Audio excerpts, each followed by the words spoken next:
Good day, YouTubers. I hope you're well, and I hope you're having a restful or enjoyable or blessed day, depending on whether it's obviously day or evening, depending on what part of the planet you reside. And as you can see, I've taken over the Reuters building, which I think is based in New York. I'm not that sure, but I haven't really, but yes, as far as I can tell, it is the Reuters building, and it's actually part of the topic that I'm going to be presenting today, as this presentation will be called The Genesis of Mass Media. And well, without further ado, let's get right into it. Actually, I want to make a statement before, and obviously, you know, you either agree with this and continue watching and listening, or you don't. But one, it's going to be, well, the second part is going to be the introduction by the author. But I think that this first statement I'm going to read out is, well, very important, and you know, I think that we should all have that mindset. So, this is it. It is important that people understand accurate history, as opposed to the official version that many of us have learned in government-operated schools and via the corporate-owned, artificial, desensitizing mass media. The media and the school system mould our perceptions while whitewashing some of the worst scoundrels in history. Numerous individuals have deliberately deceived us into repetitive wars and have helped facilitate several worldwide economic disasters. Warfare never brings peace, only needless death, suffering, and lasting resentment. Yet, politicians choose war instead of open negotiations, but it is the youth of many nations indoctrinated to hate the so-called enemy who die in those wars. The US government, often without public support or knowledge, has intervened in countries worldwide using false claims while ignoring its own critical domestic problems. During the course of those interventions, millions have perished. If people consider their moral values, resist the propaganda, and follow the proverbial money, they will discover that the same people who advocate warfare frequently profit in its aftermath. The military destroys, and then well-connected contractors rebuild, usually at taxpayer expense. Politicians and the financial interests do not represent the nation's interests, but rather their own, as demonstrated by our history and current events. And this is an introduction by the author, pretty much on the same lines, and I hope that, you know, this is food for thought for you guys out there. As children, we all adopt heroes, people to emulate and respect. Then we grow up and begin to discover that the people we thought were worthy of our praise were actually a bunch of scoundrels. Some of these rogues were part of the ruling elite, a group composed of people who do whatever it takes to rise to the top of whatever occupational field or social hierarchy in which they are involved. Because most people are ethical and considerate, they would never deliberately harm others and believe that other people feel the same way. We assume that everyone has a conscience and would never deliberately hurt or deceive others. Sociopaths or psychopaths survive by taking advantage of our ignorance and naivety. However, the people in the top echelon of many organizations live by other rules. Frequently, that involves some rather nefarious activities that most of us would never consider. In fact, they may exhibit psychopathic tendencies, including violent aggression against others. One might find a high percentage of psychopathic personalities in the political environment. Someone suggested that I title this book The Ruling Sociopaths, probably much more accurate than the title I chose. Politicians, typically skilled in the persuasive arts, would have us believe that they actually serve the best interests of the people of whatever country they happen to reside in. The fact is that they are usually self-serving, highly manipulative, must control circumstances and people, have an insatiable desire for wealth, and they may have psychopathic personalities. Psychopaths climb the ranks of most social hierarchies, habitually lie without remorse, and always say whatever is necessary to acquire position. Power does not always corrupt. However, corrupt individuals seek power. There are two sets of laws in every country, one for the elites and one for the rest of us. The money powers control the majority of the world's political leaders, particularly in America and England, two countries that have collaborated in many aggressive campaigns against less developed, resource-rich countries. These two countries have consistent strategies of conquest where they target and then invade other nations, always under false pretenses. As men and now women fight, kill and obliterate the local culture, the ubiquitous bankers and corporate moguls wait until the military has captured, arrested and tried the local political leaders and have adequately subdued the residents.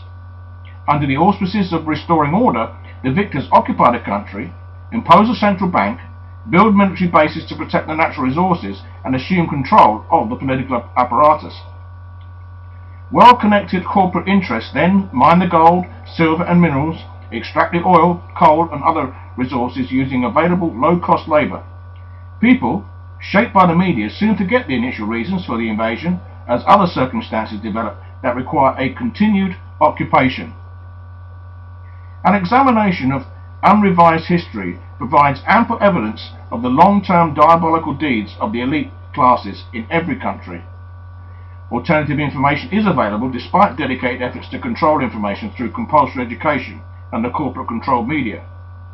Because history is prologue, one may acquire an accurate perception of the events and political schemes of the current power base by evaluating what those same kinds of people have done in the past. Yet, due to disinformation, deception, and calculating rhetoric, ethical moral people frequently underestimate, justify, or even dismiss the suspicious behaviour of their political leaders.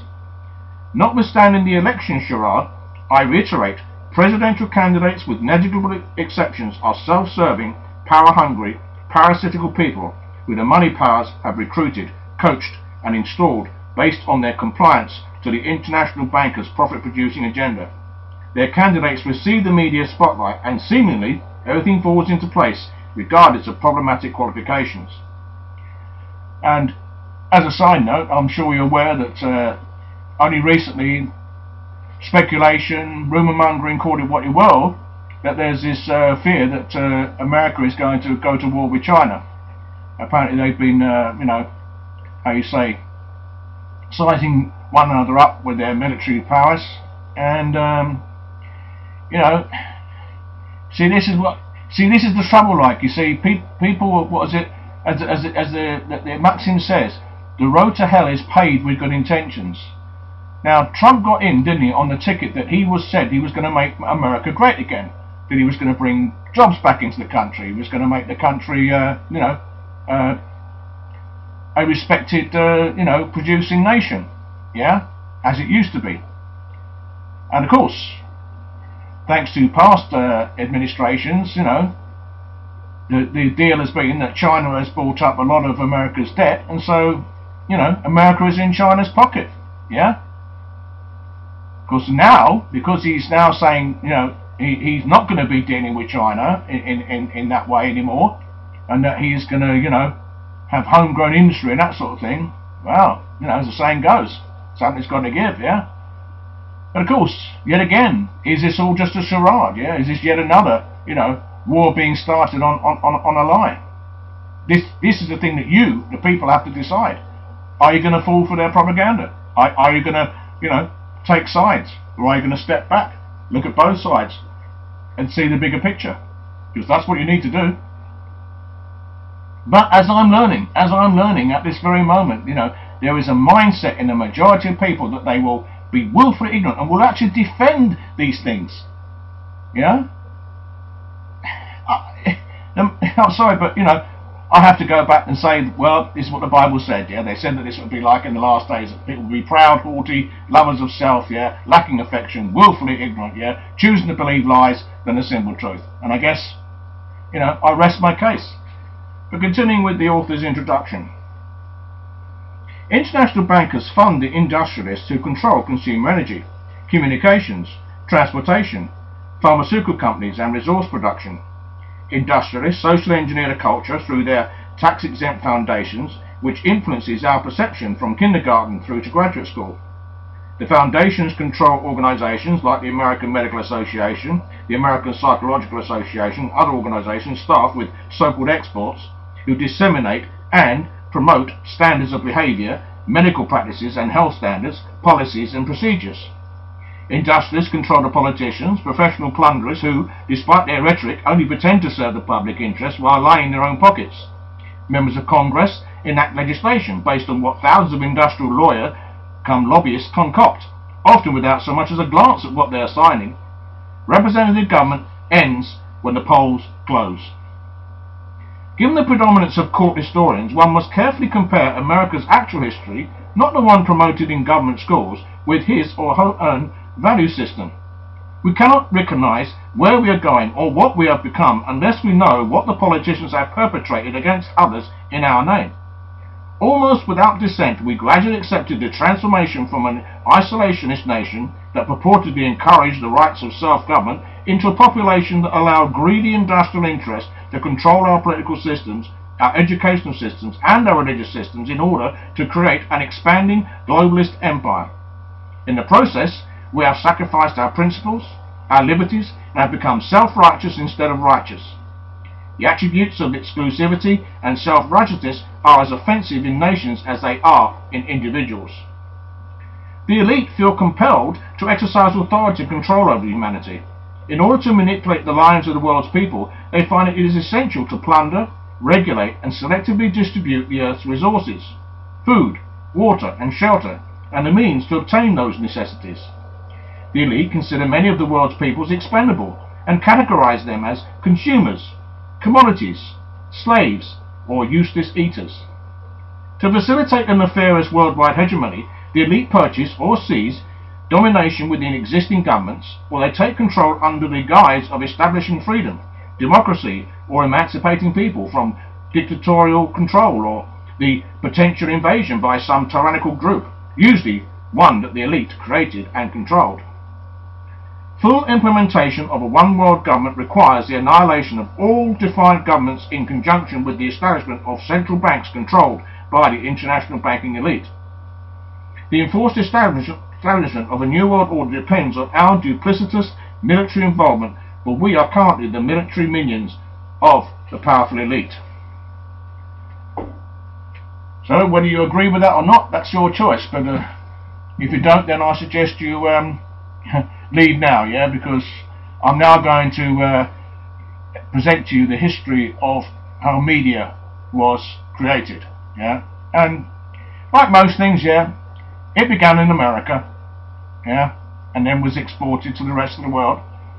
But as you heard, you know, America and England have always had this special arrangement, yeah, you know. So let us continue.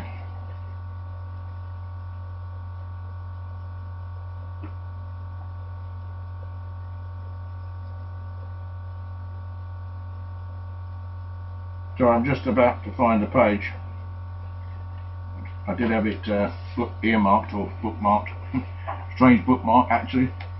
Found in it when I purchased the book, actually. Yeah, I mean, something about Chicoms by Russia, threatening the Pacific to US and allies, and I mean this was in 1997, yeah.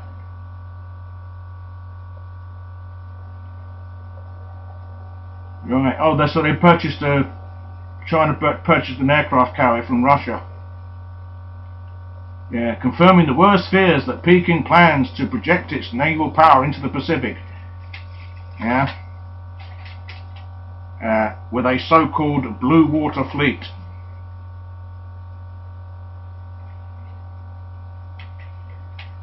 It also says a payoff for the Reds. There's a powerful third party behind President Bill Clinton's impending giveaway of US nuclear technology to Red China. Yeah. Interesting. What newspaper is this? I don't know what this is. It's definitely oh, it was a Spotlight. Yeah, I think that was one of the few how you say, few news outlets that actually report the news as is, unedited, you know. Anyway, so let's get on with this. Albert Joseph Liebling said, "Freedom of the press is guaranteed only to those who own one." Adam Weishaupt, former and founder of the Illuminati, I know you laugh at that word, but yeah, they existed and they still exist. They just, you know, what should I say, merged with other secret societies. But I may give a presentation on that if you want to know the truth about the Illuminati. He said, "We may turn the public mind which way we will." So there you go. There was the modus operandi. How to mould the mind of the public. How to move the masses in the direction that they want us to go. Yeah? And of course, this is exactly what Edward Bernays said 100 or so years later. Yeah? Or about 200 years later, you know, when he wrote his book called Propaganda. Highly recommended reading, yeah? You'll, you know, if you really want to know the truth, yeah?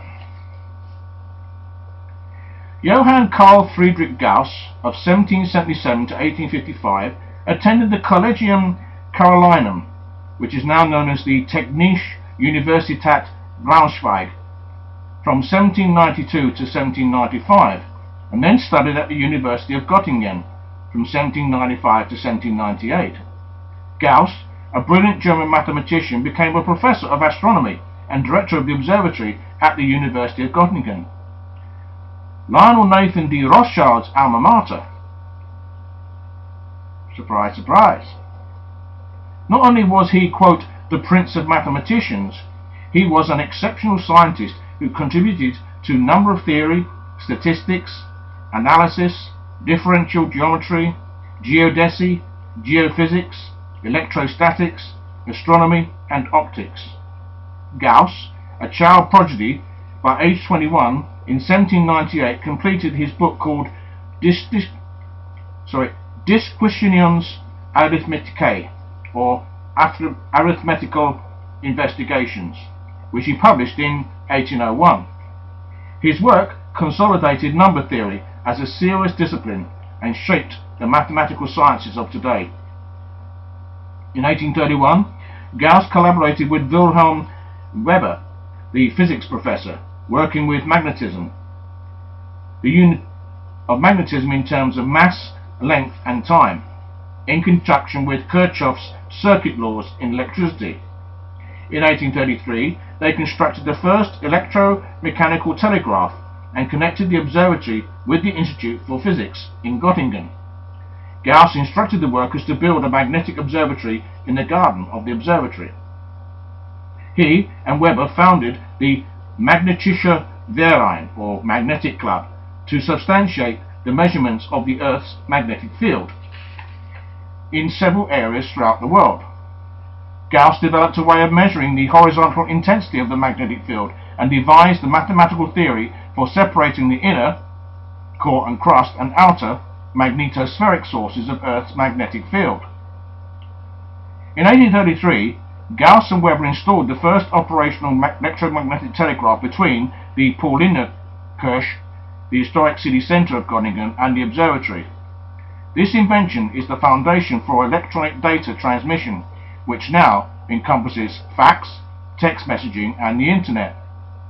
In 1833, Israel Ber Josephat, of 1816 to 1899, a 17-year-old rabbi's son from Kassel, had just moved to Göttingen to start an apprenticeship at his uncle's bank.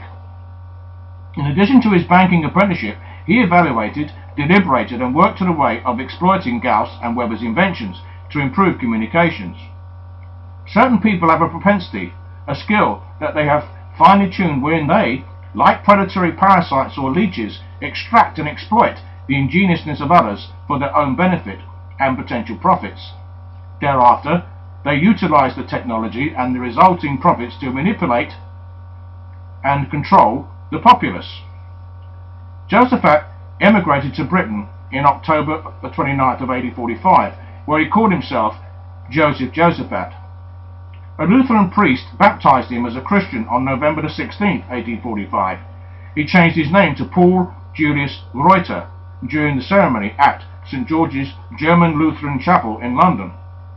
A week later, Reuter married Ida Maria Elizabeth Clementine Magnus.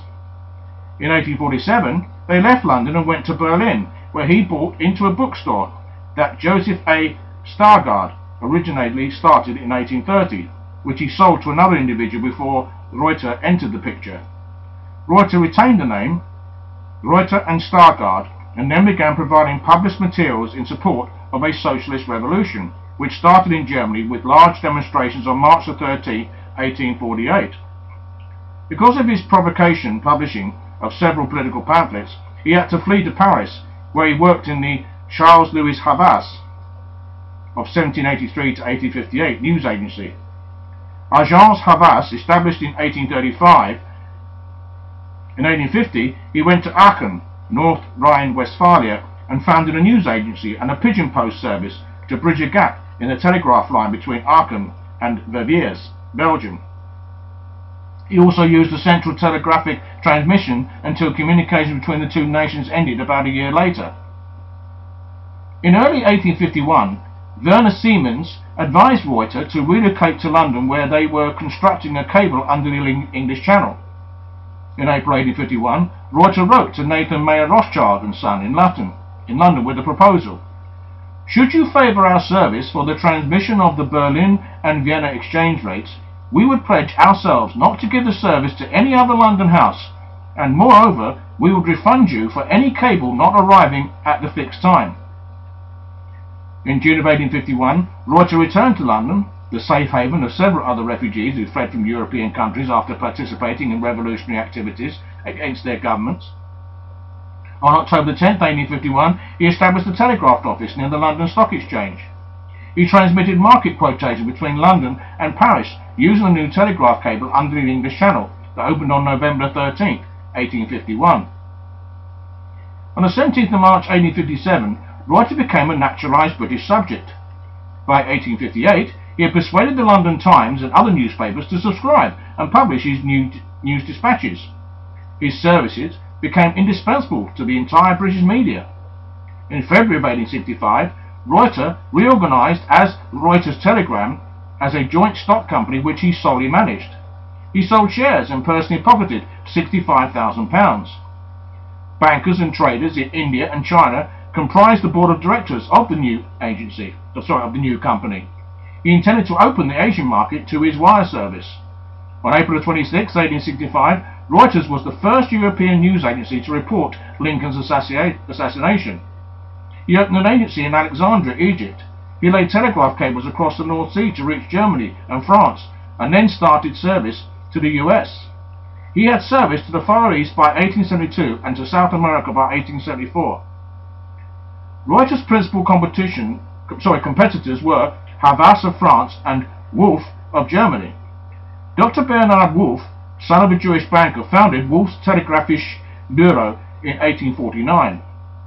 The father of Charles Louis Havas of 1783 to 1858 traded in land and cotton farmers during the French Revolution. The younger Havas was a munitions contractor at the port city of Nantes for the United Merchants, led by Gabriel Julien Ouvrard, a French financier and one of the founders of United Merchants, along with banker Médard Desprez, regent of the Bank of France. In 1807, Havas began re-exporting, quote, colonial commodities such as sugar, coffee or cotton to France. Using credit, Havas acquired 3,000 tons of Brazilian cotton, enough to supply a third of the needs of France for a year. He outmaneuvered Napoleon's embargo on British goods and made a fortune. Following Britain's victory over Portugal, Havas returned to France and opened an investment bank. He lent money to governments and assumed government debts. However, by 1815, he had lost everything. Havas was skilled in rhetoric and languages, and in August of 1832 he started a translation and messenger business. By 1835, he restructured his operation and called it the Agence Havas as, quote, the first information bureau for the press. Dr. Bernhard Wolf of 1811 to 1879, who supported the revolutionary activities in Europe, worked as a translator for the Agence Havas in early 1848. Wolf returned to Berlin during the March Revolution and started a newspaper, the National Zeitung. However, the Prussian government prohibited him from publishing numerous articles and his circulation decreased. He decided to add telegraphic news. On November 28, 1849, he published the stock and commodity prices from the previous day in France and Amsterdam. His distribution and commercial advertising increased because of this new feature. Wolf initiated an independent telegraph agency to provide specialized information to bankers, brokers, and businessmen. Because he used the Prussian telegraph network, only certain people could afford his financial news service. In 1855, Wolf began providing political and general news to his newspaper subscribers. On January 17, 1870, Reuters signed an agreement with his European rivals to divvy up the world. Havas got South America, the three would share the European continent, and Reuters got the rest of the world. They each got their own country and monopolized the rest of the world. By the late 1800s, the House of Rothschild controlled not only Reuters, but also they had purchased the major news agencies, Havas of France and Wolf of Germany, just in time to propagandize World War I. Monopolization and retaining a perpetual control of the media was essential to launch a major world war. Wolf had its headquarters in Berlin, and one of its chief officers was Max Warburg, the banker. Reuters holdings, besides the core news and financial data services, include corporate info services. 100% ownership of ORT, which is the dominant provider of corporate information in France. In the healthcare sector, they have a major share of the Paris-based Agence Presse Médicale, or APM, with clients ranging from hospitals and insurers to pharmaceutical companies. APM delivers newswire services for 9 healthcare markets. Reuters Health Information Incorporated, or RHI, provides worldwide health and medical news services for professionals and consumers. Reuters has financial interest in Data Monitor, Europe's largest market analysis company. This company offers information to their subscribers regarding energy, healthcare, financial services, consumer goods, medical equipment, automotive and high technology sectors. Reuters has a majority stake in the US-based Yankee Group, a firm concerned with technology research, electronic commerce, wireless communications, computing and enterprise applications. It also has a majority financial interest in the US-based Tower Group, a strategist consultancy involved in information technology for the quote, global financial services sector, including retail and wholesale banking, securities and investments, insurance, electronic payments, the mortgage industry, and the net. Perpetual exclusive control of the press allows the elite not only to, quote, break a story, but to retain management of the cover story. For instance, in the many false flags that have occurred, the media disseminates the information that they wish the population to believe. The original story remains, even if there is a change in the political administration, a change in the editorial staff, the emergence of investigative reporters, deaths among the wealthy governing class. The corporate media, under elite generational control, maintains the original cover story despite whistleblowers, the rediscovery of old evidence, or the recovery of new facts because of advanced technology. This is circumstantial evidence that a conspiracy exists. Common sense, a study of history, and alert observation attest that there is something drastically wrong with the direction of our culture, and it is not spontaneous, but deliberate. The 3 wire services, Wolf, Havas, and Reuters, understood that transmitting accurate political information could jeopardize their profits. They could acquire political, quote, news in numerous localities, in parliaments, courthouses, and battlefields. They had to consider censorship issues, diplomacy, and the new concern, national security, the newest justification for the lack of transparency in the media.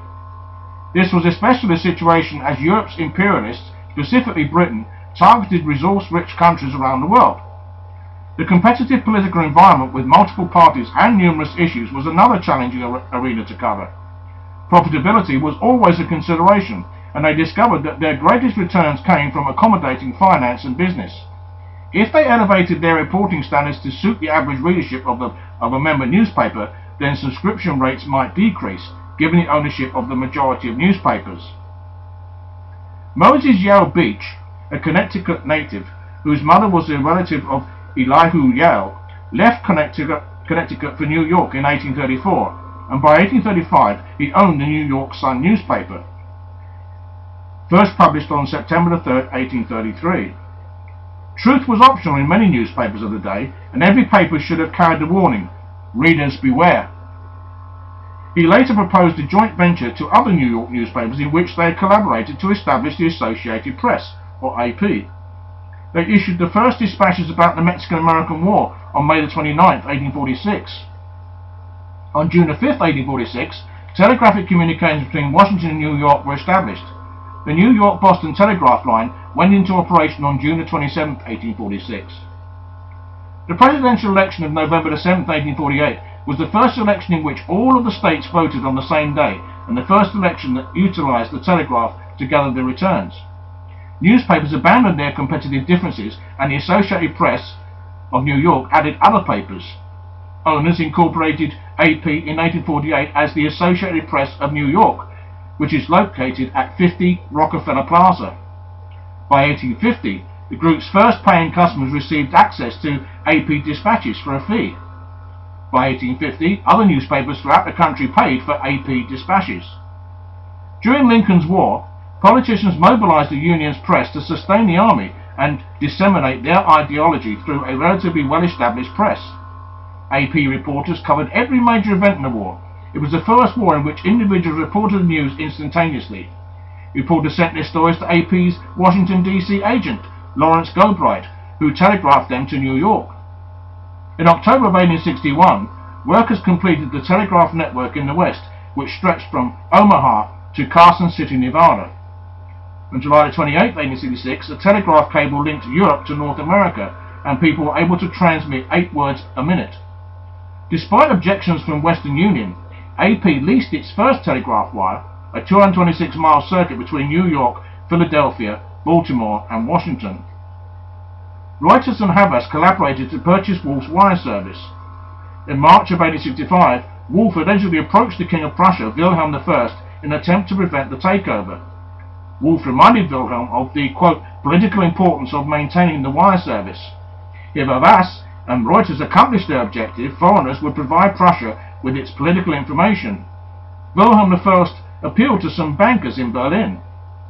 Gerson von Bleichröder, the eldest son of Samuel Bleichröder and Wilhelm's personal banker, who founded the banking firm of S. Bleichröder in 1803 in Berlin, accommodated Wolf. On May 20, 1865, Bleichröder financially backed a new holding company for Wolf, the Continental Telegrafen Compagnie. Bleichröder's bank was a branch office of the Rothschild Bank. Surprise, surprise. Bleichröder maintained lengthy close connections with the Rothschild family. In 1873, Auguste Havas, the son of founder Charles Louis Havas, withdrew from the company and relinquished his control to Edouard Léon Lebet, who turned to Frédéric Émile de Erlanger for funds to buy out Havas. Raphael von Erlanger, an agent of the Rothschilds, was the father of Frédéric Émile de Erlanger. Erlanger promoted France's telegraphic links to Algeria, Egypt, India, Australia, China and Indochina, and the Americas. Erlanger paid 634,000 francs for Havas, enough money to purchase the entire control of the company. In July of 1879, Erlanger incorporated the Agence Havas with 8.5 million francs, of which Erlanger received 637,000. In late December of 1867 or early January of 68, avowed socialist Charles A. Deanna took control of Moses Yale Beach's New York Sun. Deanna, who had supported Ulysses Grant in his military career, now promoted him for president in the November 1868 elections. The New York Sun's stockholders included numerous influential, wealthy New York City Republicans. Deanna's newspaper, with a circulation of more than 50,000, began a lengthy promotion of socialist authors like Lawrence Gronland, who wrote several books including Cooperative Commonwealth in 1884, Our Destiny, The Influence of Socialism on Morals and Religion in 1891, The New Economy in 1898, Socializing the State in 1898, and numerous pamphlets. He lectured all over the country and was an executive of the Socialist Labour Party of 1874 to 1884. Associated Press did not have any serious competition until 1882, when a group led by William M. LaFan of the New York Sun founded the United Press, or UP. LaFan, subsidized by J.P. Morgan, a Rothschild agent, founded the Evening Sun in 1887. In 1897, LaFan took over the Morning New York Sun from Paul Dana, purchasing full ownership in 1902 with Morgan money. Paul Dana controlled the New York Sun after his father Charles A. Dana died. LaFan had been associated with Charles A. Dana since 1877. In 1891, Victor Lawson of the Chicago Daily News found that top executives of the Associated Press and the United Press decided that United Press could have free access to Associated Press news. This information outraged the members of Associated Press's Western Division, who then severed their ties to the association. On December 15, 1892, Melville Stone led the way in the establishment and incorporation of the Associated Press of Illinois, and Stone became general manager. The New York Associated Press rapidly collapsed and its members joined their previous competitor. Thereafter, on behalf of the newly organized Associated Press, Stone acquired exclusive agreements with the big three European agencies: Reuters in England, Havas in France, and Wolf in Germany. Stone believed that the people were somewhat naive, as they based all of their information and, quote, the very conduct of their daily activities on what the newspapers reported as, quote, the news of the world. Just 3 men controlled these newspapers, which he thought was, quote, quite as menacing as that of the government autocrats of the previous ages. Under those circumstances, he said, there could be no really free press. For a press to be free, it must gather news for itself and not depend on, quote, a national cooperative news-gathering organization owned by the newspapers and by them alone, selling no news, making no profits, paying no dividends. Simply the agent and servant of the newspapers was the thing. Stone reorganized the newspaper cooperative, just one of the 4 international wire services in the 1800s. The Associated Press's 3 European counterparts were non-profit cooperatives: Reuters Telegram Company in England, Havas in France, and Wolf's Telegraphic Bureau in Germany were limited liability companies that a few shareholders controlled. Given that the genesis source of the majority of news, the Associated Press, and the European agencies, they could easily serve special interests. In July of 1913, The Masses, an American socialist monthly magazine, published a cartoon and editorial in which it claimed that news was, quote, poisoned at the source. Close connections between big business and the wire services were a fact and not a theory, as financiers actually purchased the 3 European services in 1873. Additionally, big business owned several of the newspapers that enjoyed membership of the Associated Press. They also subsidized the newspapers with their advertising dollars, a big factor in today's news and media industry. Newspapers then and now, plus contemporary television broadcasts, may suppress or augment stories to promote amoral government policies or endorse questionable business ventures detrimental to the public. In 1910, Paul Julius Reuter went into banking, the Reuters Bank Limited, and not without experience. Remember, he was an apprentice in his uncle's bank in Göttingen prior to the time he changed his name from Israel Beer Josephat. His wire service launched Reuters Bank Limited and owned the total shares amounting to £510,000, which gave them complete control over the bank. The bank's board was composed of people associated with the wire service. Arnold J. Hajuska, a Hungarian, managed the bank and owned a branch in Australia. By 1914, Associated Press had about 100 member newspapers. Until 1915, Associated Press prohibited their members from buying news from other services. By then, there were 2 viable competitors from whom Associated Press members could get additional news: the United Press Association, formed in 1907, and the International News Service, founded by Hearst in 1909. The Fans Agency was out of the picture by 1916. Currently, Associated Press International is one of the world's largest news-gathering organizations, with about 243 news bureaus in 121 countries and 1,000 members, including foreign news outlets in 5 languages. In addition to traditional news services, it operates international television news services, APTN, or Associated Press Television News. photo archives, and interactive news services such as AP Digital. Associated Press owns at least 1,500 US daily newspaper members and 5,700 broadcast stations in the US alone. In addition, there were 8,500 subscribers in foreign countries. In the summer of 2004, Associated Press moved to Manhattan's West Side, redesigned its website and launched the online Associated Press Financial News Service. Associated Press counted the votes on election night, and the National Election Pool conducted exit polls. Henry Jarvis Raymond and George Jones co-founded the New York Times in 1851. Raymond and Jones had both previously worked for socialist Horace Greeley.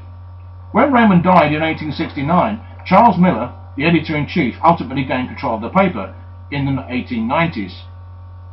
Adolph Simon Ox, of 1858 to 1935, was the son of Julius Ox, of 1826 to 1888, who had emigrated from Fürth, Bavaria, Germany in 1848, along with thousands of other Revolution refugees, and joined his siblings in Louisville, Kentucky. After participating in the Mexican War, he engaged in business in Natchez, Mississippi, and Cincinnati. Julius Ox, an ardent abolitionist, spoke French, English, and Italian. He had a number of different occupations. He owned a chain of stores in the South. He had helped manage a cotton factory in Louisiana. He also led a Masonic lodge, all before 1861. When war broke out, Julius became a Union officer. Government officials had forced Adolph's mother, Bertha Levi, to leave Germany after her participation in the Student Revolution of 1848. Her family settled in the South. After Lincoln's War, her family settled in Chattanooga. Toward the end of Lincoln's War, the Ox had settled in Knoxville, where Julius acted as the rabbi of the Knoxville Benevolent Society congregation. By spring of 1865, he was in business, but lost his fortune when Lee surrendered and prices collapsed. Adolph worked in the Knoxville Chronicle. Adolph soon moved to Chattanooga and got a job as a newspaper carrier at the Chattanooga Chimes. He owned the paper by the time he was 19. In 1880, Adolph Ox moved his parents to Chattanooga, where his father, Julius Ox, became the first lay rabbi in that city. Within 3 years, he made it the most prominent newspaper in the area.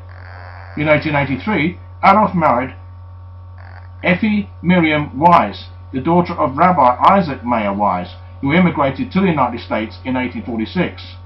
Wise founded Reformed Judaism and was rabbi of the Lodge Street Synagogue of Cincinnati, Ohio, and founder of Hebrew Union College, which opened on October 3, 1875. In 1896, the Ox moved to New York. In August of 1896, Adolph Ox took over the New York Times, as he had gained sufficient experience through editing the Chattanooga Times. Ox became publisher and general manager with the financial assistance of J.P. Morgan and other investors. Although he was just a stockholder, Morgan interests would control much of the content by 1915. On August 18, 1896, Ox issued a statement promising to provide all the news, to consider all issues of public interest, and to report the news without bias. Adolph Simon Ox's only child, Iphigenia Bertha Ox, married Arthur Hayes Sulzberger on November 17, 1917. Sulzberger later became publisher of the New York Times. Adolph and his father founded the Baroness Erlanger Hospital in Chattanooga, Tennessee, which they named for John Slidell's daughter, Marguerite Mathilde Slidell, of 1842 to 1927, who had married Friedrich Emil Erlanger, a Frankfurt-born German banker who later became a baron and one of the leading bankers of Paris. Friedrich Emil's father, Raphael von Erlanger, had been an agent for the Rothschilds, but left their employ to found his own banking house in Frankfurt. Thereafter, he allied with various Rothschild rivals, which incurred the Rothschild wrath. The Baron de Erlanger invested in railroads and mines in Africa, North America, South America, and Europe. He also backed bonds for the Russian and Tunisian governments and invested in southern cotton during the war. He collaborated with Paul Julius Reuter, the founder of Reuters News Agency, and funded the construction of a French transatlantic telephone cable in 1869. His wife, Mathilde, made the historic first call. In March of 1915, J.P. Morgan and his industrial cronies employed 12 influential reporters to select the country's most prominent newspapers. The industrialists wanted to, quote, purchase the editors and policymakers of the top papers. The group chose 179 newspapers and then, through a process of elimination, selected 25 of the most influential newspapers necessary to control the daily press of the whole country. The Morgan agents sent emissaries to purchase, through a monthly stipend, the cooperation of the 25 papers. They positioned compliant editors who would properly supervise the editorial content of each paper. These editors would pay particular attention to preparedness, militarism, financial policies, and issues of a national and international nature. The editors were also to suppress news that opposed the interests of those that the newspapers were indebted to, the industrialists who hired their editorial services. Bernard Baruch, American financier, stock market speculator, diplomat, and presidential advisor, financially backed numerous newspapers and columnists who would prove to be very prominent and instrumental in promoting just the right kind of newspaper articles. Arthur Crock, a columnist for the Louisville Courier-Journal, under Baruch's influence, attended the Paris Peace Conference with Baruch and Herbert Hoover in 1919.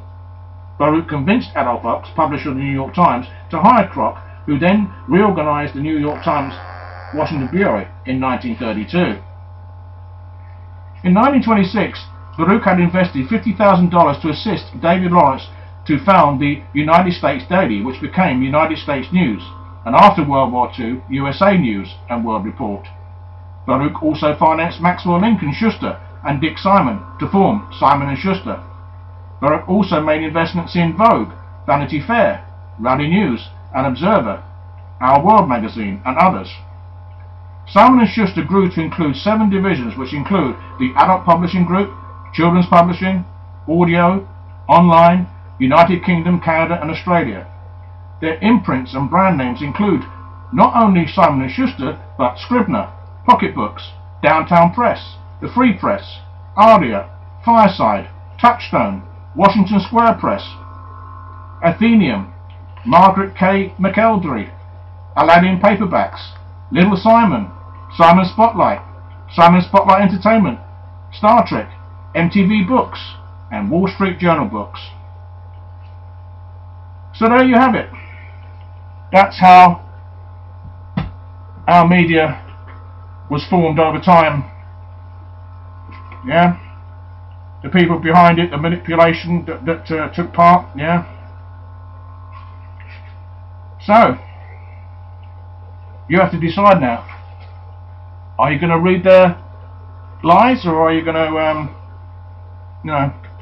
trust in the law? Because that's what it boils down to. Because if you continue to allow yourself to be fed with lies, then you are going to, promote and believe the lies, aren't you? So there you have it. I hope this has been informative, edifying, and thought-provoking. So I shall now leave the Reuters building. Not really, but anyway, take care, and remember, whatever we decide to do, every action has a reaction, and there are consequences, so consider that. Okay, bye for now.